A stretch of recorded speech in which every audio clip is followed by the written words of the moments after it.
ഞാൻ മരിച്ചു പോകണമെങ്കിൽ എൻ്റെ ആയുസ് തീർന്നിരിക്കണം. അതിനിപ്പോൾ ഞാൻ വീട്ടിൻ്റെ അകത്തിരുന്നാലും മതി, ഒരു ഫാൻ പൊട്ടി വീണാലും പോരും, സമയം അവസാനിക്കണമെങ്കിൽ അതായാലും പോരും. അപ്പോൾ ഒരു പ്രവൃത്തി ചെയ്തുകൊണ്ടിരിക്കുമ്പോൾ ആയാലും ഇപ്പം എന്താ പ്രശ്നം? കഴിഞ്ഞ ദിവസം മോഹിനിയാട്ടം എന്ന സിനിമ കണ്ടു. ആ സിനിമയിൽ കലാരഞ്ജനിയും സന്തോഷ് നായരും ഒരുമിച്ചുള്ള ഒരു സീൻ കണ്ടപ്പോൾ ഒരുപാട് വർഷക്കാലം പിറകിലേക്ക് പോയി. യുവജനോത്സവം എന്ന സിനിമയിൽ ഇവർ രണ്ടുപേരും ഒരുമിച്ച് ഒരു അടിപൊളി കോമഡി സീനുണ്ട്. കണ്ടാൽ ഇപ്പോഴും ആർത്ത് ചിരിക്കാൻ പറ്റും. അദ്ദേഹം സിനിമയിലേക്ക് തിരിച്ചു വരികയാണ്. സിനിമ, രാഷ്ട്രീയം, ഒരുപാട് കാര്യങ്ങളോട് സംസാരിക്കാൻ. നമസ്കാരം. നമസ്കാരം. യുവജനോത്സവത്തിന്റെ ഒരു പുതിയ വേർഷൻ പോലെ മോഹിനിയാട്ടത്തിന്റെ ഒരു ചെറിയ സീക്വൻസ് നിങ്ങൾ ഒരുമിച്ച് കണ്ടപ്പോ ചെറിയൊരു ആ തോന്നിയിട്ടുണ്ട്. വർഷങ്ങൾക്ക് ശേഷമല്ലേ അതെ അതെ അത്. അതെ 87 എന്തോ ആണ്. അതെ അതെ അതെ അതെ 4 പതിറ്റാണ്ടിന് ശേഷം ഒരേ അത് മാറ്റാണ്. കോമ്പിനേഷൻ. അതെ. പത്രസമ്മേളനത്തിനൊക്കെ നിങ്ങൾ അടുത്തിരിക്കുമ്പോ എന്റെ മനസ്സിൽ പോയിരുന്നത് ആ സീക്വൻസ് ആയിരുന്നു. അല്ല, ഞങ്ങൾ വേറെയും പടങ്ങൾ വർക്ക് ചെയ്തിട്ടുണ്ട്. പഴയ ഗോപാലകൃഷ്ണൻ ചേട്ടൻ്റെ ഒക്കെ പടമൊക്കെ വർക്ക് ചെയ്തിട്ടുണ്ട് അന്ന്. പക്ഷെ ഇപ്പം വർഷങ്ങൾക്ക് ശേഷമാണ് ഞാൻ ഇതിലേക്ക് വരുന്നത്. ഇപ്പം Yes. മലയാളം. കുറേ വർഷങ്ങൾക്ക് ശേഷം ഒരു സിനിമ അതെ, മിസ് ചെയ്തിരുന്നു. സിനിമയെ സിനിമാക്കാർ സന്തോഷേട്ടനെ മിസ് ചെയ്തിരുന്നു. മിസ് ചെയ്തിരുന്നോ എന്ന് ചോദിച്ചാൽ ചിലരിങ്ങനെ FB-ലൊക്കെ ഇവർ ഇടാറുണ്ട്. ആ പൊതുവെ അങ്ങനെ ഇടാറുണ്ട് ആ. അവർ. ഇടുമ്പോഴത്തേക്ക് ഏറ്റവും കൂടുതൽ അവർ ഇടുന്നതെന്ന് പറഞ്ഞു കഴിഞ്ഞാൽ മോഹൻലാലിൻ്റെ കൂടെ നിൽക്കുമ്പോഴാണ് കട്ടയ്ക്ക് കട്ട നിൽക്കുന്നതെന്നൊക്കെ പറഞ്ഞ് ചിലർ ഇടാറുണ്ട്. ഞാൻ പറഞ്ഞ് എപ്പോഴും അങ്ങനെ പറ്റുമോ, സാധിക്കുമോ? ആ ആ ആ. എപ്പോഴും അങ്ങനെ സാധിച്ചോളണമെന്നില്ല. ഒരേ ടീം തന്നെ ഇങ്ങനെ വർക്ക് ചെയ്യാന്ന് പറയുമ്പോൾ ചേഞ്ച് ഫീൽ ചെയ്യില്ല. ഉം, ഉം, ഉം, ഉം, ഉം. പണ്ട് നസീർ സാറും ഒക്കെ എന്ന് വെച്ചാൽ അന്ന് ആർട്ടിസ്റ്റുകൾ കുറവാണ്. ഉം, അപ്പോൾ ഒരേ ആർട്ടിസ്റ്റ് തന്നെയാണ് എല്ലാം ചെയ്യണം. ഇപ്പം നമുക്കെന്ന് പറഞ്ഞാൽ ആവശ്യം പോലെ ഉണ്ട്. ഉം, ഉം, ഉം. വേറൊരു ഓപ്ഷൻ എന്ന് പറഞ്ഞാൽ ഒരുപാടുണ്ട്. മറ്റേ എയും ബിയേ ഉള്ളൂ, ഇപ്പം ഇസഡ് വരെ ഉണ്ട് ഓപ്ഷൻ. അപ്പോൾ അതുകൊണ്ട് നമുക്ക് എല്ലാം ചെയ്യണമെന്ന് വിചാരിക്കുന്ന കാര്യമില്ല. ഉം. പിന്നെ ഇടയ്ക്ക് കുറച്ച് വേഷം മോശമായി തുടങ്ങിയപ്പോഴത്തേക്ക് മനസ്സിന് ചിലപ്പോൾ വിഷമം തോന്നിയിട്ടുണ്ട്. ഉം. ഇങ്ങനെ വേഷം മോശം എന്ന് പറഞ്ഞാൽ നമ്മൾ ചിലപ്പോൾ കഥ പറയുന്ന വേഷമായിരിക്കില്ല അവിടെ ചെല്ലുമ്പോൾ ചെയ്യുന്നത്. ചിലപ്പോൾ ചെന്ന് കഴിയുമ്പോഴത്തേക്ക് ഇപ്പോൾ വെളിയിൽ നിന്നൊരു വില്ലൻ വരികയാണെങ്കിൽ നമ്മൾ അവരുടെ കീഴിൽ നിന്ന് ചെയ്യുന്ന പോലെ വരിക. അപ്പോൾ അത് ചെറുപ്പകാലത്തൊക്കെ നമുക്കത് സുഖമായിട്ട് തോന്നും. പക്ഷേ കാശ് കിട്ടുക എന്നുള്ളത് മാത്രം. അപ്പോൾ അത് കഴിഞ്ഞ് കുറച്ച് കഴിയുമ്പോൾ എന്തെങ്കിലും നമുക്ക് നമ്മുടേതായിട്ട് ചെയ്യണമെന്നുള്ള തോന്നൽ വരും. അപ്പോഴും ഇതുപോലെ ടൈപ്ഡായിട്ട് വരുമ്പോൾ ഒരു മടുപ്പ് സ്വാഭാവികമായിട്ട് വരും. ഈ ആളുകൾ എപ്പോഴും എടുത്തു പറയുന്ന ഒരു കാര്യമാണ് ഈ ദിലീപ് സിനിമകളിലെ സാന്നിധ്യം, ഉവ്വ. പ്രത്യേകിച്ച് റൺവേയിലൊക്കെ. നല്ല അത് വേഷം. ദിലീപുമായിട്ടുള്ള സൗഹൃദം കൊണ്ട് സംഭവിക്കണോ, അതോ ഉദയകൃഷ്ണ സിബിക്ക് തോമസ് ഇവരായിട്ടുള്ള സൗഹൃദം കൊണ്ട് സംഭവിക്കുന്നതാണ്? അത് അവർ കൊണ്ടുള്ള സൗഹൃദമാണോ എന്ന് ചോദിച്ചാൽ കൃത്യമായിട്ട് പറയാൻ പറ്റില്ല. സൗഹൃദം ഇല്ലയെന്ന് പറയാൻ പറ്റില്ല. കാര്യം നല്ല സുഹൃത്തുക്കളാണ് ഞാനും ദിലീപ്. ഇപ്പോൾ ഉദയനാണെങ്കിലും സിബി ആണെങ്കിലും അവൻ്റെ വീട്ടിൽ ഏത് ഫംഗ്ഷൻ ഉണ്ടെങ്കിലും വിളിക്കാറുണ്ട്. ഞാൻ സിബിയുടെ അവിടെ പോകാറുണ്ട്. പിന്നെ ജോഷ് ചേട്ടൻ. ജോഷ് ചേട്ടൻ്റെ കൂടെ ഒരുപാട് പടം ചെയ്തിട്ടുണ്ട്. ഒരുപാട് പടം. അപ്പോൾ ആ ഒരു ബന്ധവും അതിലുണ്ട്. ഈ റൺവേയിലെ സീൻസ് ഉണ്ടല്ലോ, ഉവ്വ്. അച്ചുവേട്ടനും അച്ചായനിലെ അച്ചായൻ. അച്ചുവേട്ടൻ മറ്റേ ആളും. അപ്പൊ പരമശിവം ഒരു നോട്ടം നോക്കിയാൽ മനസ്സിലാവുന്ന ഒരാളാണ് അച്ചായൻ. ഞാൻ പോയി തീർക്കട്ടെ എന്നൊക്കെ പറയുന്ന സമയത്ത് അത്ര ഒരു മാസ് വെയിറ്റേജ് ആണ് ഫീൽ ചെയ്യുന്നത്. റൺവേ അവനെ തട്ടിയേക്കട്ടെ. അതെ, തട്ടിയേക്ക് ഇങ്ങനെയൊക്കെ കാണിക്കുക. തട്ടിയാക്കട്ടെ. അപ്പൊ അത് അങ്ങനെ ഒരു വേഷം റൺവേ ഇറങ്ങിയതിന് ശേഷം കിട്ടിയിരുന്ന ഒരു അപ്രീസിയേഷൻ, അതൊക്കെ ഒന്ന് ഇപ്പൊ ഓർത്തെടുത്ത് പറയാൻ പറ്റുമോ? നല്ല അപ്രീസിയേഷനാണ് കിട്ടിയിട്ടുള്ളത് റൺവേ. കാരണം എന്ന് വെച്ചാൽ അതുവരെ ഇങ്ങനെ പറഞ്ഞുകൊണ്ടിരുന്നത് എപ്പോഴും 20-ാം നൂറ്റാണ്ടിലെ ലോറൻസിൻ്റെ കഥാപാത്രം പറയുമായിരുന്നു. കാര്യം സാക്രിഫൈസ് ചെയ്യുന്ന കഥാപാത്രം, വെറുതെ തോക്കും പിടിച്ചുകൊണ്ടിരിക്കുമ്പോൾ തന്നെ ക്ലാപ്സ് വരുന്ന ഒരു കഥാപാത്രം. അപ്പോൾ അതൊക്കെ പലരും ഇങ്ങനെ പറഞ്ഞുകൊണ്ടിരുന്നിട്ട്. അപ്പോൾ അത് കഴിഞ്ഞപ്പോൾ കുറേ കാലങ്ങൾക്ക് ശേഷം പിന്നെ വന്നൊരു ഇങ്ങനെ പേര് കിട്ടുന്നൊരു സാധനം എന്ന് പറയുന്നത് അതായിരുന്നു. പിന്നെ അതിൻ്റെ കൂട്ടത്തിൽ ആ സമയത്ത് തന്നെ ഏകദേശം വന്നതാണ് ചന്ദ്രോത്സവം. നല്ല വേഷമായിരുന്നു അത്. തിയേറ്ററിൽ അധികം ഓടിയില്ല, പക്ഷേ ടി വിയിൽ വരുമ്പോൾ ആളുകൾ ഇപ്പോഴും കണ്ടുകൊണ്ടിരിക്കുന്നുണ്ട്. ലാലേട്ടന്റെ ഗ്യാങ്ങിലെ പ്രധാനിയാണല്ലോ. എന്നുവെച്ചാൽ സമപ്രായം. അതെ, സമകാലീന. മറ്റവരൊക്കെ മൂത്തതാണ് കൂടെ ഉള്ളത്. ശ്രീ മോഹൻലാലുമായിട്ട് മാത്രം സ്ക്രീനിൽ നിൽക്കുമ്പോൾ വല്ലാത്തൊരു അടുപ്പവും അല്ലെങ്കിൽ വല്ലാത്തൊരു എന്താ പറയുക ഫ്രണ്ട്ഷിപ്പ് ബോണ്ട് ഫീൽ ചെയ്യും. ഇപ്പൊ പ്രത്യേകിച്ച് നിങ്ങൾക്ക് നമ്മൾ ഡയലോഗ്സ് പോലും ഒന്നുമില്ല, നിങ്ങൾ ഒരു ഫ്രെയിമിൽ നിൽക്കുമ്പോ ഒരു സ്ഥലത്ത് നിന്ന് വരുന്ന അല്ലെങ്കിൽ അതിന്റെ കാരണം എന്ന് പറഞ്ഞാൽ മറ്റൊരാളുടെ മുന്നിൽ നിന്നുകൊണ്ട് ഞാൻ ചെയ്യാമെന്നൊരു തോന്നൽ വരില്ല. മോഹൻലാല് ഞാൻ ഒക്കെ എന്ന് പറഞ്ഞാൽ ഒരുമിച്ച് പഠിച്ചവരാണ്. ഒരുമിച്ച് മീൻസ് MG ലാൽ ഒരേ കാലഘട്ടത്തിൽ. ലാല് കോമേഴ്സ് ആയിരുന്നു, ഞാൻ മാത്സ് ആയിരുന്നു. ആ ഒരു ഡിഫറൻസ് മാത്രമേ ഉള്ളൂ. അപ്പോൾ അന്ന് മുതലേ അറിയാം. അന്ന് പാർട്ടി കളിച്ച് നടക്കുന്ന കാലത്തെ അറിയാം. കോളേജിൽ രാഷ്ട്രീയം ഉണ്ടായിരുന്നു ഓഫ് ഉം, കോഴ്സ്. ഉം, ഉം, ഉം, ഉം. ഞാൻ എഡിറ്ററൊക്കെ ആയിരുന്നു അവിടെ, മാഗസിൻ മാഗസിൻ എഡിറ്റർ. എഡിറ്ററൊക്കെ ആയിരുന്നു. ഞാനൊരു തവണ ത്യാഗരാജ മാസ്റ്ററുടെ ഒരു മെമ്മോറിയർ വായിക്കുമ്പോൾ കേട്ടിട്ടുണ്ട്. അതായത് സാറ് അദ്ദേഹത്തിന് കുറച്ച് അഭ്യാസമുറകളൊക്കെ കാണിച്ചു കൊടുക്കായിരുന്നു. ഇങ്ങനെയൊക്കെയാണ്. അപ്പോൾ ത്യാഗരാജ മാസ്റ്റർ പറഞ്ഞു, ഇത് വേറൊരാൾ ഇതുപോലെ കാണിച്ചിട്ടുണ്ട്. ആ സംഭവം ഒന്ന് പറയാം. അത് മാഷ് നിന്നിട്ട് എന്തെങ്കിലുമൊക്കെ കാണിക്കുക, മാസ്റ്ററെ പോയിട്ട് തോണ്ടി കളിപ്പിക്കുക, കിക്കിളാക്കുക, ഇങ്ങനത്തെ ചില പരിപാടികളുണ്ട്. ആ. അപ്പോൾ കാരണം നീയും MG കോളേജിൽ തന്നെ പഠിച്ചിട്ടുണ്ടോയെന്ന് ചോദിച്ചു. ഞാൻ പറഞ്ഞു ആമാ.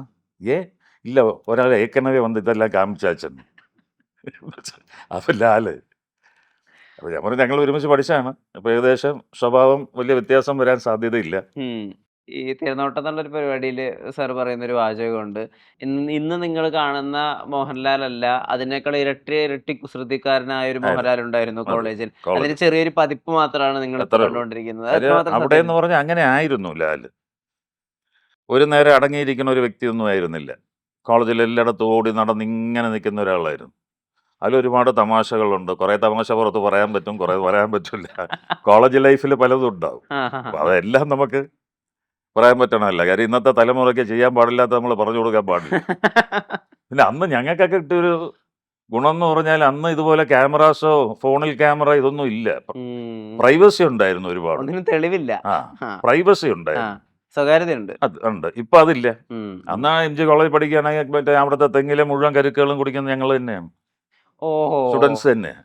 പിന്നെ അവസാനം ഒരു ഫൈനും കൂടെ കൊടുക്കും ഹോൾ ടിക്കറ്റ് ആ, കിട്ടാനായിട്ട്. ആ. കാര്യം അങ്ങനെയൊക്കെ ഉണ്ട്. പക്ഷെ ഇന്നിപ്പോൾ ഒരു കുട്ടികളും അങ്ങനെ ചെയ്യുന്നില്ല. പക്ഷേ കാലഘട്ടം മാറിപ്പോയി. അവർക്കത് ചെയ്യാനുള്ള സാഹചര്യം ഇല്ല.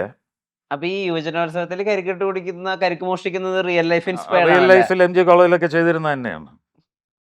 ആ സമയത്ത് വലിയൊരു അപകടവും പറ്റേണ്ടതായിരുന്നു അല്ലേ? ആ, അത് മറ്റേ ഒരു ഏണി ഒടിഞ്ഞു പോകുന്ന ഒരു ഇത്. ഏണി ഒടിഞ്ഞു പോയി. ഈ സാധാരണ തെങ്ങിൽ ചാരിയപ്പോ. പിന്നെ പച്ച മടലിൽ ഇങ്ങനെ തൂങ്ങിക്കിടക്കും. പക്ഷെ ലാൽ അതിനെ ഇങ്ങനെ കറക്റ്റ് അഡ്ജസ്റ്റ് ചെയ്ത് പിടിച്ചിട്ട് അതിൽ ഇറങ്ങണ്ട, ചവിട്ടി അതിലേ പോരാൻ പറഞ്ഞു. എന്നിട്ട് ഇങ്ങനെ വലിച്ചുകൊണ്ട് പോകും. അതൊക്കെ ചെയ്തിട്ടുണ്ട് എല്ലാവരും. ഒരു രീതിയിൽ ത്രണ്ടലൊടിയേണ്ട ഒരു അവസ്ഥ ഉണ്ടായേനെ. പിന്നെ മുകളിൽ നിന്ന് വീണാൽ ഒടിഞ്ഞു പോകും. സ്വാഭാവികമാണ്. 2 ഏണി കെട്ടി വെച്ചിട്ടാണ് അതിൻ്റെ മുകളിൽ കയറി. ഇച്ചിരി ഹൈറ്റ് കൂടുതലായിരുന്നു തെങ്ങിന്. അതുകൊണ്ട് മെർലൻ സ്റ്റുഡിയോയുടെ ബാക്കിലെ തെങ്ങാണത്. ബാക്കിൽ കുറേ തെങ്ങിൻ തോപ്പുണ്ട്. അവിടെയാണത്. ഇപ്പൊ ഇവിടുന്ന് പടികൾ കയറി വരുമ്പോ പോലും സന്തോഷം കാലിനൊരു ചെറിയ ഇല്ല, വേദനയുണ്ട്. അത് പണ്ട് ഓമനിക്കാൻ ഓർമ്മ വയ്ക്കാൻ എന്നൊരു പടം. അത് 83-ൽ സംഭവിച്ചതാണ്. അവിടെ വെച്ചൊരു ഫൈറ്റിൻ്റെ ഇടയിൽ വീണപ്പോഴത്തേക്കൊന്ന് സ്ലിപ്പായതാണ്. അത് അന്ന് അവിടെ ഒരാൾ സെറ്റാക്കി തന്ന് അത് അതുപോലെ ഇരുന്നു. വർഷങ്ങൾക്ക് ശേഷം ഇപ്പോൾ ഒരു 2-3 വർഷത്തിന് മുമ്പ് അതൊന്ന് വീണ്ടും ഒന്ന് ഷേക്കായി ഇളകി. അപ്പോൾ അതിന് ശേഷം ചെറിയൊരു ഇത് വരും. പക്ഷേ ഇപ്പോഴും ഇത്രയും കൊല്ലം ഇത് വെച്ച് തന്നെയാണ് ചെയ്തത്. ഇനി ഇത് വെച്ച് തന്നെയാണ് ചെയ്യാൻ പോണത്. ഓടണമെന്ന് പറഞ്ഞാൽ ഓടാൻ ഒക്കില്ല എന്ന് പറയില്ല, ഓടും. ചാടണമെന്ന് പറഞ്ഞാൽ ചാടും. ഇളകിയാൽ നമ്മൾ പിന്നെയും പിടിച്ചിടും. അത്രയല്ലേ ഉള്ളൂ. ഞാനേ ഇപ്പൊ 2 കാര്യങ്ങളാണ്. ഒന്ന് 80s ആക്ടേഴ്സ് അല്ല അധികവും ഞാൻ കാണാത്തൊരു കാര്യം എന്താ വെച്ചാൽ അവര് കംപ്ലൈന്റ് ചെയ്യുന്നേ ഇല്ല. അതായത് അവർക്ക് ശരീരത്തിനൊരു പ്രശ്നമുണ്ട് അല്ലെങ്കിൽ ഇല്ല, അത് വേദന അത് കംപ്ലൈന്റ് ചെയ്യുന്നില്ല 1. 2 ഇപ്പൊ സിനിമ കൊണ്ട് അവർക്ക് എന്തെങ്കിലും ഒരു പരിക്ക് പറ്റി അല്ലെങ്കിൽ സിനിമ കൊണ്ട് അവർക്കൊരു ദോഷം പറ്റിയാൽ അതിനെ പറ്റിയിട്ടും അവർ ഒരിക്കലും കംപ്ലൈന്റ് പിന്നെ ചെയ്യുന്നില്ല. ഈ ക്വാളിറ്റി ആ 80s ബാച്ചിന് മുഴുവനും ഉണ്ടല്ലേ? എല്ലാവർക്കും ഉണ്ട്. എല്ലാവർക്കും അതുണ്ട്. കാരണം നമ്മൾ ഒരിക്കൽ കൈ വെറുതെ ഒക്കെ ഒന്ന് തട്ടിക്കഴിഞ്ഞാൽ അയ്യോ എന്ന് വിളിച്ചിട്ട് കാര്യമില്ല. അയ്യോ എന്ന് വിളിക്കാം, നമുക്ക് മുറിയിൽ പോയിരുന്ന് വിളിക്കാം. നമ്മളെ വിളിക്കുന്നു, എനിക്ക് ഇത്ര രൂപ വേണമെന്ന് പറയുന്നു, അവരത് തരാൻ സമ്മതിക്കുന്നു. അപ്പോൾ അവർ ചോദിക്കുന്ന പ്രോഡക്റ്റ് അതിൻ്റെ എന്നിൽ നിന്ന് അവർക്ക് എന്താണ് വേണ്ടത്, അത് ഞാൻ കൊടുക്കേണ്ട, ഞാൻ എൻ്റെ ഒരു എന്താ പറയുക ചുമതലയാണ് അവർക്കത് കൊടുക്കുക എന്നുള്ളത്. അവർ ആവശ്യപ്പെടുന്ന സാധനം. ഇപ്പോൾ ഇവിടെ നിന്ന് വെള്ളത്തിൽ ചാടും. പണ്ട് സൈന്യം ചെയ്യുന്ന സമയത്ത് അപ്പോൾ ഇവർക്ക് എല്ലാവർക്കും ഉണ്ട് ഈ പ്രശ്നം. എന്ന് വെച്ചാൽ ഫൈറ്റ് ചെയ്യുന്ന എല്ലാവർക്കും കയ്യും കാലും ഒക്കെ പ്രശ്നമുണ്ട്. അപ്പം അന്ന് ഹാജ ഇങ്ങനെ വന്നിട്ട് ചാടാൻ വന്നിട്ട് അയ്യോ ഇവിടെ എങ്ങനെ ചാടുമെന്ന് ചോദിച്ചു. അപ്പോൾ ഞാൻ ജോഷേട്ടൻ പറഞ്ഞ് ചാടുന്നവരെ തന്നെ കാണിച്ചു തരാമെന്ന് പറഞ്ഞു. എന്നുവെച്ചാൽ കയ്യിൽ തോക്ക് ഇതൊക്കെ ഉണ്ട്, വേറൊരാളെയും കൊണ്ടുവേണം വെള്ളത്തിൽ പോകാൻ. ഇത് ആ ഷോട്ട് ചെയ്തുകൂടെ എന്ന് ചോദിച്ചു. ഞാൻ പറഞ്ഞു പിന്നെ ചെയ്തുകൂടെ, ചെയ്യാം. ഷോട്ട് എടുത്തു. എന്നിട്ട് ഹാജൻ്റെ അടുത്ത് ചോദിച്ചു നിങ്ങൾ എന്തോ കാണിക്കുന്നത് ചോദിച്ചെന്ത്.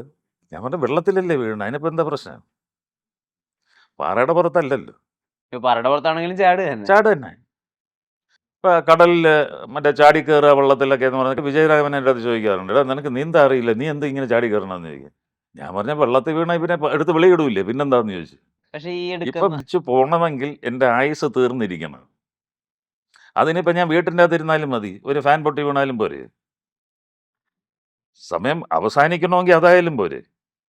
അപ്പോൾ ഒരു പ്രവൃത്തി ചെയ്തുകൊണ്ടിരിക്കുമ്പോൾ ആയാലും ഇപ്പം എന്താ പ്രശ്നം? കുറച്ച് ക്രേസി ആണല്ലേ?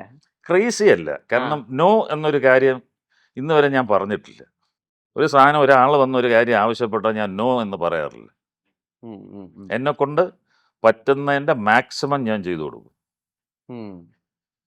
മാക്സിമം ചെയ്തു കൊടുക്കും എന്താണെങ്കിലും. എന്നെക്കൊണ്ട് പറ്റുന്നത്. അത് ഞാൻ നോ എന്ന് പറയില്ല. അതുകൊണ്ടാണ് ഇന്ന ചെയ്തൂടെ? ചെയ്യാം. ചെയ്യും.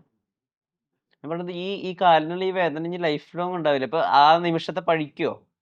ആ നിമിഷത്തെ ഞാൻ പഴിച്ചിട്ട് എന്താ കാര്യം? അതൊക്കെ കൊണ്ടല്ലേ ഞാൻ ഇത്രയും പടങ്ങൾ വർക്ക് ചെയ്ത് ഇവിടെ എത്തിയത്. ഇപ്പം നിങ്ങൾ എന്നെ ഇന്റർവ്യൂവിന് വിളിച്ചിരിക്കുന്നത് ഇതുകൊണ്ടാണ്. അപ്പൊ ആ വേദനയ്ക്ക് ഒരു സുഖമുണ്ട്. ആ പിന്നെ തീർച്ചയായിട്ടും. ഇപ്പോൾ ഷൂട്ടിംഗ് എന്ന് പറഞ്ഞാൽ വളരെ എളുപ്പമുള്ള ഒരു കാര്യമാണെന്ന് നാട്ടുകാർ പറയും. കാര്യം ഇവർ AC റൂമിലാണ്, ഈ മറ്റേ 10 ലക്ഷം 20 ലക്ഷത്തിൻ്റെ വണ്ടി എല്ലാവരും പറയും. പക്ഷെ നമ്മൾ നിന്ന് ചെയ്യുന്നത് ഒരു ദിവസം കാണാൻ വരെ എൻ്റെ സുഹൃത്തുക്കൾ പോലും ലൊക്കേഷനിൽ ഒരു പ്രാവശ്യമേ വന്നിട്ടുള്ളൂ ഇന്ന് വരെ. കുറച്ച് നേരം ഇരുന്നിട്ട് ഞങ്ങൾ റൂമിൽ വെയിറ്റ് ചെയ്യാം എന്നിട്ട് അവർ പൊക്കളയും. കാരണം എന്താ വെച്ചാൽ അവർക്ക് ഇതിങ്ങനെ പല പ്രാവശ്യം എടുക്കുന്നത് ഇതൊന്നും അവർക്ക് ഡൈജസ്റ്റ് ചെയ്യില്ല. നമ്മൾ പടി കയറുന്നു, തിരിച്ചു വരും, വീണ്ടും പോകുന്നു, വരും. അപ്പോൾ ഈ ഒരു സാധനം അവർക്ക് ഡൈജസ്റ്റ് ചെയ്യില്ല. പക്ഷെ നമ്മളത് എൻജോയ് ചെയ്യാണ് ചെയ്യുക. ഒരു ടേക്ക് കൂടെ. ഇപ്പോൾ ഫൈറ്റിലാണെങ്കിൽ എത്ര 5 പ്രാവശ്യം 10 പ്രാവശ്യം ചിലപ്പോൾ വീഴേണ്ടി വരും. ഇന്നാണെങ്കിൽ നമ്മൾ വീഴുന്നു, അപ്പുറത്ത് ഒരാൾ ഫ്രെയിമിലുണ്ടെങ്കിൽ എറേസ് ചെയ്ത് കളയാമെന്ന് പറയും. അന്ന് അങ്ങനെയല്ല പറയണം, റീടേക്കേ ഉള്ളൂ. അതുപോലെ ലാല് ഞാനൊക്കെ ഡ്യൂപ്പില്ലാതെ ഗ്ലാസ് ബ്രേക്ക് ചെയ്തിട്ടുണ്ട്. ഉം. കുരിശ് യുദ്ധം എന്നുള്ള പടത്തിൽ ഡ്യൂപ്പില്ലാതെ ഞാനും ലാലും ഗ്ലാസ് ബ്രേക്ക് ചെയ്തിട്ടുണ്ട്, മോഹൻലാൽ. അപ്പൊ ഈ ഗ്ലാസിന് ചെറിയ ചെറിയ ചീടുകളൊക്കെ കേറില്ലേ? അങ്ങനെ കയറില്ല അത്. പക്ഷെ നമ്മുടെ അതായത് ഇത് ചാടുമ്പോൾ മാസ്റ്ററും കൂടെ അടിക്കുക, അല്ലാതെ ബ്രേക്ക് ആവില്ല. അത് ആ, യെസ്, യെസ്, യെസ്. ഒരു എയർ ഗ്യാപ്പ് ഉണ്ടാവും അതിന്, അല്ലാതെ ബ്രേക്ക് ആവില്ല. ഈ ഷുഗർ ഗ്ലാസ് അല്ലേ ഇത്. ഇന്നിപ്പോ അത് വാക്സ് ആയല്ലേ? ആ. നമ്മൾ വീണ് കഴിയുമ്പോൾ നമ്മൾ അങ്ങനെ തന്നെ കിടക്കുള്ളൂ ഷോട്ട് കട്ട് ചെയ്യണവർ. ആ. അത് കഴിഞ്ഞിട്ട് മാസ്റ്റർ വന്ന് ഡ്രസ്സൊക്കെ തന്നെ ഊരി വെള്ളമൊക്കെ ഒഴിച്ചത് കളയും. ഓക്കെ. ഇല്ലെങ്കിൽ ആ പൊടിയൊക്കെ ഇങ്ങനെ തേച്ച് കഴിഞ്ഞാൽ നല്ലപോലെ മുറിയും. വെള്ളം ഒഴിച്ച് കളഞ്ഞ് വീണ്ടും ഡ്രസ്സ് ചെയ്ത് അടുത്ത ഷോട്ടിലേക്ക്. അപ്പോൾ പിന്നെ നമ്മൾ കുറച്ച് ക്രിസ്റ്റൽ ഇതൊക്കെ എടുത്തിട്ട് പിന്നെ ഇങ്ങനെ ഒന്ന് കുലുക്കിയിട്ടൊക്കെ മാറി ശരി. ലാൽ സാറും സാറും കൂടി മറ്റേ ഒരു അടിമപ്പടത്തില് മുളമുട്ടിലടി. മുളമുട്ടിലടിമയിൽ രണ്ടുപേരും അടിക്കുന്നത് റിയൽ വടികളാണല്ലേ? അതെ. അപ്പൊ അടിമേത്ത് കൊണ്ടിട്ടില്ലേ? അടി അങ്ങനെ മേത്ത് കൊണ്ടിട്ടില്ല, എന്നാലും കയ്യിലൊക്കെ നമുക്കത് കൊള്ളും. പക്ഷെ അത് ആ വടിത്തല്ലെടുത്ത് എനിക്ക് തോന്നുന്നു അത് സിംഗിൾ ഷോട്ട് ആണോ എന്നൊരു ഡൗട്ടുണ്ട്. അതെ, കാര്യം അതെ, വെച്ചാൽ അതെ. ലാസ്റ്റ് ഫിലിമാണ്. 300 അടിയെങ്ങാണ്ടേ ഉള്ളൂ, 200 അടിയേ ബാക്കിയുള്ളൂ. പക്ഷേ 200 അടി 250 250 അടി ഫൈറ്റ് വേണം.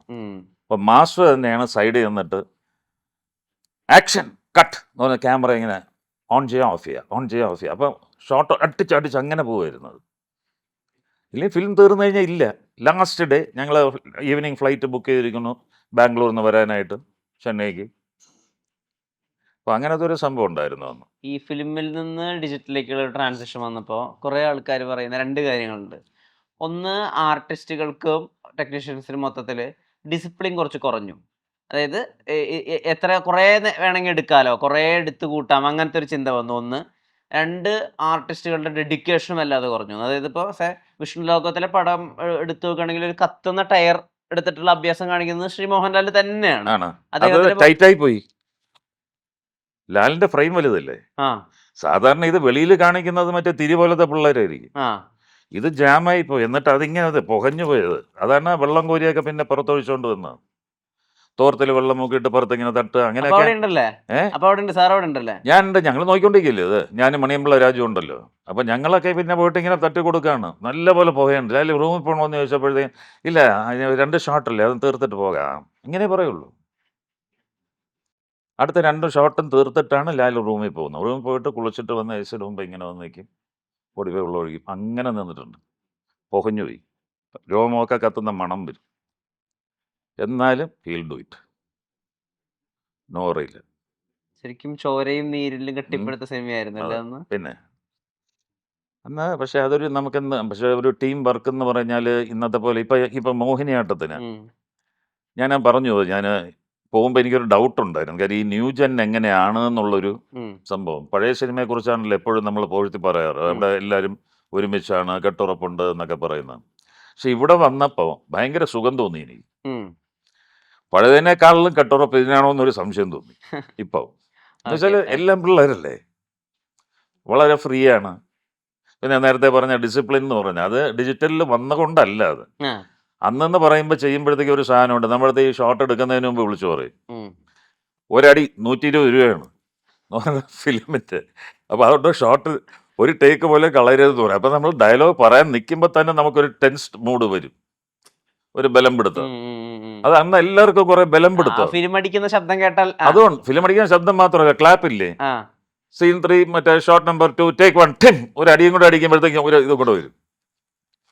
അപ്പോൾ അന്നത്തെ അതിൽ നിന്ന് വന്ന് ഇപ്പം ചെയ്യുമ്പോഴെന്ന് പറഞ്ഞാൽ നമ്മൾ വളരെ ഫ്രീ ആയിട്ടാണ് ചെയ്യുന്നത്. ആ. അതിൻ്റെതായ ഷോട്ടിൽ കാണാനും ഉണ്ടാവും, ആ ഈസിനെസ് ഫ്രീ. ഈസിനെസ് അതിലുണ്ട്. ഓക്കെ. മറ്റേ ഇല്ല, മറ്റേ നമുക്കൊരു ബലം പിടുത്തം വരും, സ്വാഭാവികമാണ്. കഴിഞ്ഞാൽ റിഹേഴ്സലിന് ടൈമില്ല, നമ്മൾ ചെല്ലും. പിന്നെ ഈ ഹീറോസിനൊക്കെ ഓഫ്കോഴ്സ് അവർക്ക് ചിലപ്പോൾ ഒരു 2-3 വർഷം ഈ കഥ അറിയാമായിരിക്കും. അത് പൊളിച്ചെഴുതി വായിച്ച് തറവായിട്ടാണ് ഇവർ വരുന്നത്. ഇപ്പം വില്ലനൊക്കെ ചെയ്യുന്നത്, ഇപ്പം ഞാൻ എന്നെ പോലെ വില്ലൻ ചെയ്യുന്നവരൊക്കെ ആണെന്നുണ്ടെങ്കിൽ പറയാം, നമുക്കൊരു 4 ദിവസം ഉണ്ട് ഇല്ല വില്ലനാണേ മറ്റേ ഓക്കെ, നമ്മൾ അവിടെ ചെന്ന് മേക്കപ്പ് ഇട്ടുകൊണ്ടിരിക്കുമ്പോഴായിരിക്കും അസിസ്റ്റന്റ് ഡയറക്ടറോ അസോസിയേറ്റോ വന്നിട്ട് ഈ സാധനം പറഞ്ഞു തരുന്നത്. ഇതാണ് ഡയലോഗ്, ഇപ്പം എടുക്കാൻ പോണ സീൻ ഇതാണ്. ആദ്യമൊക്കെ നമ്മൾ ചോദിക്കും, അപ്പം സീനാണോ, ഓക്കെ, അവിടെ ചെന്ന് നമ്മൾ തോന്നുന്ന പോലെ പറയുകയാണ്. ഒരു കുറച്ച് കഴിഞ്ഞപ്പോഴത്തേക്ക് നമ്മൾ ചോദിച്ചു തുടങ്ങി, ഈ സീനിന് മുന്നേ ഉള്ള സീൻ ഏതാണ്, ഇത് കഴിഞ്ഞിട്ട് എന്താണ് വരുന്നത്. അപ്പം അങ്ങനെ നമ്മൾ പിന്നെ ചോദിച്ചു തുടങ്ങി. അല്ലാതെ നമുക്കന്ന് ഈ സ്ക്രിപ്റ്റ് ഒന്നും നേരത്തെ കൊണ്ട് തരുന്ന പരിപാടിയൊന്നുമില്ല. ഇപ്പം അതുണ്ട്. മോഹിനിയാട്ടത്തിന് സ്ക്രിപ്റ്റ് കിട്ടിയോ? പിന്നെ അവർ ഓ, സ്ക്രിപ്റ്റ് ഓ, തരുന്നുണ്ടല്ലോ, ഓ, ഓ, ഓ. എല്ലാവർക്കും കോപ്പി കൊടുക്കല്ലേ, സീൻ കോപ്പി, ഇല്ലെങ്കിൽ ഫോണിൽ അയക്കും, നെക്സ്റ്റ് ഡേ ഉള്ളത് അയക്കുന്നുണ്ട്. അപ്പം അത് വായിച്ചു കഴിഞ്ഞാൽ അതുപോലെ തന്നെ ആവണം എന്നില്ല നമ്മൾ എടുക്കുന്നത്. കാരണം അവിടെ ചെല്ലുമ്പോൾ മാറും, Improvisations ഉണ്ടാവും. മാറും കുറേ. എന്നാലും നമുക്കൊരു ഒരു ചെറിയൊരു എന്താ പറയുക തയ്യാറെടുപ്പെന്ന് പറഞ്ഞൊരു സാധനം അതിലുണ്ടാവും. പിന്നെ അവിടെ വരുമ്പോഴത്തേക്ക് കുറെ കൂടെ ഫ്രീ ആയിരിക്കും, ചില വാക്കുകൾ മാത്രമേ മാറുണ്ടാവുള്ളൂ. പിന്നെ ഒരു ഹോംവർക്ക് പോലെ ഉണ്ടായിരുന്നു. ആ സീനിലുള്ളവരെല്ലാം കൂടെ ഒരു ക്യാബിൻ്റെ ഉള്ളിൽ കയറുക, ക്യാരവനിൽ, അവിടെ ഇരുന്നിട്ട് ഡയറക്ടറും സ്ക്രിപ്റ്റ് റൈറ്ററും അസോസിയേറ്റും എല്ലാ ആർട്ടിസ്റ്റും കൂടെ ഇരുന്നിട്ട് ഈ ഡയലോഗ് മുഴുവൻ പറഞ്ഞു നോക്കുക. ഒരു 2-3 പ്രാവശ്യം ആകുമ്പോൾ നമ്മൾ തറവായി. ഓക്കെ. അപ്പോൾ അവിടെ ചെല്ലുമ്പോൾ അത് പറയാം, മറ്റേതല്ല, ഷോട്ട് ബൈ ഷോട്ട് പറയുക. അപ്പോൾ വ്യത്യാസമുണ്ട്. അപ്പോൾ അതുകൊണ്ട് ഇത് പറയാൻ പറ്റില്ല. ഇപ്പം മറ്റേ ഇത് പോയി എന്ന് പറയാൻ പറ്റില്ല. ഒരു മോണിറ്ററിൽ നമ്മൾ കാണുന്നുണ്ട്, ഇങ്ങനെ നോക്കുമ്പോൾ ഒന്നുകൂടെ എടുത്താലോ അത് നമ്മൾ ചോദിക്കും, സ്വാഭാവിക. അതൊക്കെയാണ് ടൈം കൺസ്യൂമിങ് ആയിട്ട് വരുന്നത്. ഈ മോഹിനിയാട്ടത്തെ സംബന്ധിച്ചിടത്തോളം മലയാള സിനിമ അധികം എക്സ്പ്ലോർ ചെയ്യാത്തൊരു ജോണർ, ഒരു പ്രത്യേക തരം തമാശ. അതെ, ആ തമാശക്കകത്ത് ഒരു ക്രൂരതയുണ്ട്. ഉണ്ട്, എന്നിട്ടും അത് ആസ്വദിച്ച ആളുകൾ കാണുന്നു, ഉണ്ട്, ഉണ്ട്. കുടുംബത്തോടുകൂടി ആളുകൾ കാണുന്നു. ശരിക്കും മലയാളിയുടെ കാഴ്ചാശീലങ്ങൾ മാറി, സിനിമ രീതികൾ മാറി, സിനിമ മൊത്തത്തിൽ മാറി. ഇത് പ്രതീക്ഷ വെക്കാവുന്ന ഒരു സ്ഥലത്തേക്കാണ് പോകുന്നത്. പ്രതീക്ഷ വയ്ക്കാവുന്ന സ്ഥാനത്തേക്ക് തന്നെയാണ് പോകുന്നത്. കാര്യം എന്ന് വെച്ചാൽ ജനങ്ങൾ ഇപ്പോൾ അതിലൊരു ക്രൈം ഉണ്ടെങ്കിലും അവരതിനെ ഒരു തമാശയായിട്ടാണ് എടുത്തിട്ടുള്ള എല്ലാവരും. കണ്ടിട്ട് ചിരിച്ച് മണ്ണ് തപ്പി എന്ന് പറഞ്ഞിട്ട് ഓരോരുത്തർ എഴുതിയിരിക്കണം. ഇന്നലെ കാലിക്കട്ടിൽ നിന്നൊക്കെ വന്ന റിപ്പോർട്ട്സ് ഉണ്ട് ഇതിൽ, എൻ്റെ സുഹൃത്തുക്കളൊക്കെ അയച്ചിട്ടുള്ളത്. അപ്പം ഞാനിങ്ങനെ സൈജുവിനെ കേൾപ്പിച്ചു കൊടുത്തു, സൈജു കുറുപ്പിന്. അപ്പോൾ അവർ എൻജോയ് ചെയ്യാണ്. ഇപ്പം സ്ത്രീകളാണെങ്കിൽ തന്നെ അവർ എൻജോയ് ചെയ്യുക. മറ്റേ ശരി ചെറുപ്പക്കാർ എൻജോയ് ചെയ്തു, ഓക്കെ. ഇതല്ല, ഇത് ഏജ് ഉള്ളവർ തന്നെയാണ് കണ്ടിട്ട് പറഞ്ഞാൽ ചിരിച്ചിരിക്കുകയായിരുന്നു എന്ന് പറയുന്നു. അപ്പം അവരുടെ എല്ലാം മാറിയോ എന്നുള്ളതല്ല, ഒരു ചേഞ്ച് എന്നൊരു സാധനം എല്ലാവരും ഇഷ്ടപ്പെടുന്നു. എപ്പോഴും നമുക്കൊരു ചേഞ്ച് വേണമെന്ന് ഇഷ്ടപ്പെടുന്നവരാണ് നമ്മൾ. ചേഞ്ച് എന്താണ്, അതിനോടാണ് നമുക്ക് താല്പര്യം കൂടുതൽ വരിക. അപ്പം ഇത് ആദ്യമായിട്ട് വന്നൊരു സംഗതി ആയതുകൊണ്ട് കയറി പിടിച്ചതാണ്. പിന്നെ ആദ്യത്തെ പാർട്ട് എന്തുകൊണ്ട് പോയില്ല എന്ന് ചോദിച്ചു കഴിഞ്ഞാൽ നമുക്കതിന് മറുപടി ഒന്നും പറയാൻ പറ്റില്ല. കാരണം മേനോൻ്റെ ഇസബെല്ല പോയിട്ടുണ്ടായിരുന്നില്ല. ടി വിയിൽ വന്നപ്പോൾ എന്തെങ്കിലും കാണാൻ തുടങ്ങി. സിബി മലയിൽ മോഹൻലാലിൻ്റെ ദശരഥ, അതും റിലീസായപ്പോൾ ഓടിയില്ല. എന്ന് വെച്ചാൽ ആ പടങ്ങളൊക്കെ പലപ്പോഴും ഈ ഒരു 4-5 വർഷം മുന്നേ ഓടുക, കാലഘട്ടത്തിൽ. അപ്പോൾ അങ്ങനെ സഞ്ചരിക്കുന്ന പടങ്ങളാണ് പെട്ടെന്ന് നിൽക്കാതെ പോണത്. ഇപ്പോൾ ഓരോരുത്തരുടെ മനസ്സും അങ്ങനെ സഞ്ചരിക്കാൻ തുടങ്ങി. അങ്ങനെ വരുമ്പോൾ അങ്ങനത്തെ പടങ്ങൾ വിജയിക്കും. പണ്ടത്തെ ഒരു 80s 90s തുടർച്ചയായി സിനിമകൾ ചെയ്തിരുന്ന ഒരു സമയമുണ്ടല്ലോ. ആ സമയത്ത് ഉണ്ടായിരുന്ന സൗഹൃദങ്ങൾ പലപ്പോഴും ആളുകൾ പറയായിരുന്നു, ഇങ്ങനെ കാരവാനിലൊന്നും പോവാതെ എല്ലാവരും ഒരു മുറിയിൽ, അന്ന് കാരവൻ ഇല്ല. കാരവാൻ ഇല്ല, അന്ന് കാരവാൻ കൾച്ചർ ഇല്ല. എല്ലാവരും ഒരു മുറിയിൽ, അല്ലെങ്കിൽ വസ്ത്രം മാറുന്നത് പോലും ലൊക്കേഷൻ തൊട്ടടുത്തുള്ള ഏതെങ്കിലും ഒരു വീട്ടിലായിരിക്കും. ചിലപ്പോ മരത്തിന്റെ അവിടെ അപ്പുറം ഇപ്പുറം കോസ്റ്റ്യൂമർ രണ്ടുപേരും അപ്പുറം ഇങ്ങനെ ഒരു മുണ്ട് ഇങ്ങനെ പിടിച്ചിട്ട് നിൽക്കുന്നുണ്ടാവും, നമ്മളപ്പുറത്ത് നിന്ന് മാറുന്നുണ്ടാവും. ഇങ്ങനെയൊക്കെ ഒരുപാട് സാഹചര്യങ്ങൾ ഉണ്ടായിട്ടുണ്ട്. ഇന്ന് കുറേ സൗകര്യങ്ങൾ കൂടി. പക്ഷെ ഇന്ന് അത്രയും സൗഹൃദങ്ങളില്ല എന്ന് പറയുന്ന ഒരു കംപ്ലയിന്റ്സ് കേൾക്കാറുണ്ട്. അതിന് സ എത്രമാത്രം സത്യമുണ്ട്? സൗഹൃദമില്ല എന്ന് പറയുന്നതെന്ന് പറഞ്ഞാൽ ഇന്നത്തെ ജനറേഷനിലെ ഉള്ളവരിൽ അവർ തമ്മിൽ സൗഹൃദമുള്ള ഒരുപാട് പേരുണ്ട്. Okay, okay, okay. ഈ സൗഹൃദം ഇല്ല ഇന്നത്തെ എന്ന് പറയുമ്പോഴത്തേക്ക് ഇന്നത്തെ ആൾക്കാരല്ല പറയുന്നത്. പണ്ട് ഇതായിരുന്നൂന്ന് ഇന്നത്തെ ആൾക്കാരല്ല പറയുന്നത്. പണ്ടുള്ള ഞങ്ങളെ പോലെയുള്ളവരാ പറയണെ. ഉം, ഉം, ഉം, ഉം. അന്ന് ഞങ്ങൾക്ക് സൗഹൃദം ഉണ്ടായിരുന്നു, ഇപ്പൊ ഇല്ലാന്ന് പറഞ്ഞ പുതിയ വന്നൊരു കുട്ടിയുടെ അടുത്ത് എനിക്ക് സൗഹൃദം ഇല്ലാന്ന് പറഞ്ഞ എന്താ ഞാൻ പറഞ്ഞില്ലേ അർത്ഥം എന്താ? ഉം, ഉം, ഉം, ഒരു ഉം. കുട്ടിയുടെ അടുത്ത് അത് പറയുന്നതിൽ. ഒരിക്കലും ഇല്ല. അപ്പൊ അതില് അവർക്ക് അവരുടേതായിട്ട് സൗഹൃദമുണ്ട്. പഴയ ആൾക്കാർക്ക് അങ്ങനെ ഉണ്ടായിരുന്നു. അപ്പൊ ഒരിക്കലും നമ്മൾ ജനറേഷനെ തമ്മിലങ്ങനെ നോക്കിയിട്ട് കാര്യമില്ല. ഉം. അതുകൊണ്ടാണ് ഞാൻ പറഞ്ഞത് ഇത്രയും സുഖമായിട്ട് വർക്ക് ചെയ്ത സെറ്റ് ഉണ്ടോ എന്ന് ചോദിച്ചാൽ ചിലപ്പോൾ ഇല്ലെന്ന് ഞാൻ പറയേണ്ടി വരുമെന്ന് പറഞ്ഞു. ഇത്ര ഫ്രീ ആയിട്ട് നമുക്ക് നമ്മുടെ സൗകര്യത്തിന്. ഈ മോഹിനിയാട്ടത്തിലെ ആ ഒരു ടൈപ്പ് ഓഫ് തമാശ കൃഷ്ണദാസ് മുരളി എക്സ്പ്ലെയിൻ ചെയ്ത് തരുമ്പോൾ ഇത് കൃത്യമായി മനസ്സിലാക്കാൻ സാധിച്ചിരുന്നു. ഇതന്നെയാണ് ഉദ്ദേശിക്കുന്നത്, ഇത് പിന്നെ ആളുകൾക്ക് ശരിയുണ്ടാക്കും പിന്നെ എന്നുള്ളതൊക്കെ. അത് ചെറിയ ചെറിയ സാധനങ്ങളാണെങ്കിൽ നമ്മൾ പറഞ്ഞുകൊണ്ടിരിക്കുമ്പോൾ നമുക്കത് തോന്നും. ഉം. നമ്മളൊരു ആർട്ടിസ്റ്റിന്റെ ഇതിൽ നിന്ന് പറഞ്ഞുകൊണ്ടിരിക്കുകയാണെന്നുണ്ടെങ്കിൽ ഡയലോഗ് മാത്രം നമ്മൾ ശ്രദ്ധിച്ചുകൊണ്ടിരിക്കും. ഉം. അപ്പോൾ ഇത് പറഞ്ഞുകൊണ്ടിരിക്കുമ്പോൾ ചിലപ്പോൾ നമ്മൾ ഒരെണ്ണം നമ്മൾ വിട്ടാൽ മതി. കാരണം നമുക്ക് പകരം അസോസിയേറ്റ് അത് പറയുമല്ലോ പെട്ടെന്ന് ഈ ആ, ആ, പറഞ്ഞുകൊണ്ടിരിക്കുന്നത്. ആ, ആ. അപ്പോഴാണ് നമുക്ക് തോന്നുന്നത് അത് ശരി, അപ്പോൾ ഇതിനൊരു ചെറിയൊരു സാധനം ഉണ്ടല്ലേ എന്ന്. അപ്പോൾ അത് നമുക്ക് അങ്ങോട്ടോ ഇങ്ങോട്ടോ മാറ്റണമെങ്കിൽ മാറ്റാം, നമുക്ക് ചോദിക്കാം. ഇപ്പം നമ്മൾ ചോദിക്കുമ്പോൾ പറയാണല്ലോ എല്ലാം നിന്റെ വിചാരം എല്ലാം നിന്റെ കച്ചത്തൂടെയാണ് പോകണം. അത് ഡബ് ചെയ്തപ്പോൾ വന്നതാണ്. ഇട്ടത് ചെയ്തത് കൃഷ്ണദാസ് പറഞ്ഞത് ഇട്ടോളാൻ പറഞ്ഞു നിന്റെ കച്ചത്തിൽ കൂടെ എന്ന് വെച്ചാൽ ആക്കുക എന്നുള്ളൊരു ലൈനല്ലേ ഉള്ളൂ അവിടെ. ഇപ്പം മോഹിനിയാട്ടത്തിന്റെ സിനിമയിലത്തെ വിഷയം എടുത്തു നോക്കുകയാണെങ്കിൽ അതിൽ അമ്പലവുമായി ബന്ധപ്പെട്ടും അമ്പലത്തിന്റെ ആചാരങ്ങളും ഐതിഹ്യങ്ങളും ഒക്കെ ആയി ബന്ധപ്പെട്ട ഒരുപാട് കാര്യങ്ങളുണ്ട്. ഉം. കുറച്ചൊക്കെ അങ്ങനെ പെട്ടെന്ന് ഇങ്ങനെയൊക്കെ ചെയ്യുമോ ആളുകള്, അതിനകത്ത് പറഞ്ഞില്ലേ സത്യമല്ലാത്ത കുറച്ച് ഉഡായിപ്പുള്ള കാര്യങ്ങളൊക്കെ ഉണ്ട്. ഉണ്ട്. റിയൽ ലൈഫിന് എടുത്ത് നോക്കുകയാണെങ്കിൽ സന്തോഷ് ഏട്ടൻ വലിയ വിശ്വാസിയും അമ്പലങ്ങളോടൊക്കെ അടുത്ത് നിൽക്കുന്ന ഒരാളാണ്. ഈ ഈ കാര്യങ്ങളൊക്കെ കേട്ടപ്പോൾ ഒരു ആ ഒരു പേടിയോ ഒരു അകൽച്ചയോ അങ്ങനെ എന്തെങ്കിലും ഫീൽ ചെയ്തോ? തോന്നിയില്ല. ആ, ഞാനൊരു പടം ചെയ്യുകയാണ്, അത് കഥയുടെ ഭാഗമാണെന്നേ തോന്നിയുള്ളൂ. ഓക്കെ. പിന്നെ മനസ്സിൽ തോന്നിയെന്ന് പറഞ്ഞാൽ എന്തെങ്കിലും ഇതുപോലെ വെളിയിൽ നടക്കുന്നുണ്ടെങ്കിൽ ആ. ആളുകൾക്ക് പിടിക്കാൻ വേണ്ടിയിട്ട് അന്വേഷിച്ച് പിടിക്കണമെങ്കിൽ പിടിക്കാനൊരു അവസരവും കൂടെ ഉണ്ടാവില്ലേ. ഞാനത് നല്ല രീതിയിലാണ് എടുത്തത്. ഓക്കെ, ഇപ്പം നൈസ്, ഞങ്ങളിത് നൈസ്. പറയുന്നുണ്ട് കൈക്കൂലി വാങ്ങിച്ചത് ഇടാനാണ്, ആ, ഇതെല്ലാം പറയുന്നുണ്ട്. ഇതെല്ലാം വെളിയിൽ നടക്കുന്ന കാര്യങ്ങളാണ്, അല്ലാന്ന് പറയാൻ പറ്റുമോ? അതെ, അതെ, അതെ. ഒരിക്കലും നമുക്ക് പറയാൻ പറ്റില്ല. പിന്നെ ഇതിൽ നമ്മൾ ഉണ്ടാക്കി വെച്ച അമ്പലമാണ്, അതിൽ നിന്നാണ് നമ്മൾ എടുക്കണേ. ഉം, ഉം, ഉം. ഇത് പണ്ട് മുതലേ മഹാരാജാക്കന്മാരും പഴയ ആൾക്കാരും ഉണ്ടാക്കി വെച്ച അമ്പലത്തിന്റെ കംപ്ലീറ്റ് സാധനങ്ങൾ അടിച്ചോണ്ട് പോകുന്നതിനെ കുറിച്ച് എന്തെങ്കിലും പറയാൻ പറ്റുമോ? അപ്പൊ അതാണോ ആചാരലംഘനം, ഈ കഥയാണോ ആചാരലംഘനം? Yes, അതാണ് എൻ്റെ ചോദ്യം. ശരിയാണ്. ദൈനംദിനം നടന്നുകൊണ്ടിരിക്കുന്ന മോഷണമാണോ, ഇതാണോ? ഒരു ഫിക്ഷൻ ആയിട്ടുള്ള മോഷണമാണോ? അതാണ്. എപ്പോഴും കൈകളിൽ ഒരുപാട് ചരടുകളും കുറെ ഉവ്വ്. ജപമാലകളൊക്കെ ആയിട്ട് വരുന്നു. എങ്ങനെയാ ദൈവവിശ്വാസത്തെ നിർവചിക്കുക? ദൈവവിശ്വാസം എന്ന് പറഞ്ഞാൽ നമുക്ക് വേണമെങ്കിൽ ഒരു കാര്യത്തിൽ പറയാൻ പറ്റും, നമുക്ക് മനുഷ്യരിൽ വിശ്വാസം കുറഞ്ഞു കുറഞ്ഞ് വരുമ്പോഴാണ് ദൈവത്തിൽ വിശ്വാസം കൂടുന്നതെന്ന് പറയാൻ പറ്റും. ഓക്കെ. അങ്ങനെ പറയാൻ പറ്റും നമുക്ക്. പിന്നെ ഭക്തി എന്ന് പറഞ്ഞാലും ഒരു ലഹരിയാണ്. ഇപ്പോൾ ഒരാൾ കള്ളുടിച്ച് നടക്കണമെന്ന് പറഞ്ഞാൽ ലഹരിയാണ്, സീട്ട് വലിക്കണ ഒരു ലഹരിയാണ്, എഴുത്ത് ലഹരിയാണ്, താങ്കൾക്ക് ന്യൂസ് കവറേജ് ഒരു ലഹരിയാണ്.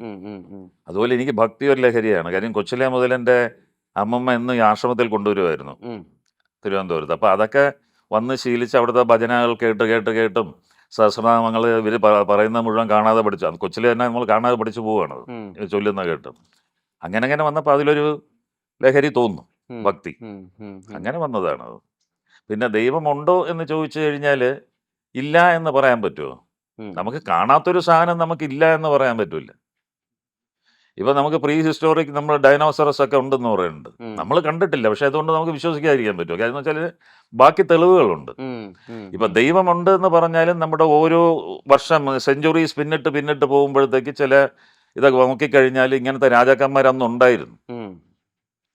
അത് ദൈവിക ശക്തി ഉള്ളവരായിരിക്കാം. കാര്യം ചിലർക്ക് ഈ സൂപ്പർ നാച്ചുറൽ പവേഴ്സ് ഉണ്ടാവാം. ഇപ്പോഴും നമ്മുടെ ഋഷിവര്യന്മാരില്ലേ ഹിമാലയത്തിലൊക്കെ ഉണ്ട്. അപ്പം അങ്ങനെയൊക്കെ ഉള്ളവരുണ്ട്. എന്തോ സ്പിരിറ്റ്, ഒരു സ്പിരിറ്റ് ഉണ്ട് നമ്മളെ ഗവേൺ ചെയ്യുന്നത്. അതിനെ നമ്മൾ പല രൂപത്തിലും പല ഭാവത്തിലും നമ്മൾ ആരാധിക്കും. ശക്തിക്ക് വേണ്ടി നമ്മൾ നോക്കുമ്പോഴത്തേക്ക് ഭദ്രകാളിയോ ഹനുമാനെയോ ഒക്കെ ശക്തിക്ക് വേണ്ടെന്ന് പറയും. മനസ്സമാധാനം വേണമെങ്കിൽ മഹാവിഷ്ണുവിൻ്റെ അടുത്തെന്ന് പറയും. അതായത് നമ്മൾ ഓരോ ഇതിനനുസരിച്ച് നമ്മൾ ഓരോ ഭാവങ്ങളെ നമ്മൾ മനസ്സിൽ പ്രതിഷ്ഠിച്ചുകൊണ്ട് നടക്കുകയാണ്. അതാണ് വിഗ്രഹമാക്കി വെച്ചിരിക്കുന്നത്. നമുക്കൊരു കോൺസെൻട്രേഷന് വേണ്ടിയാണ്.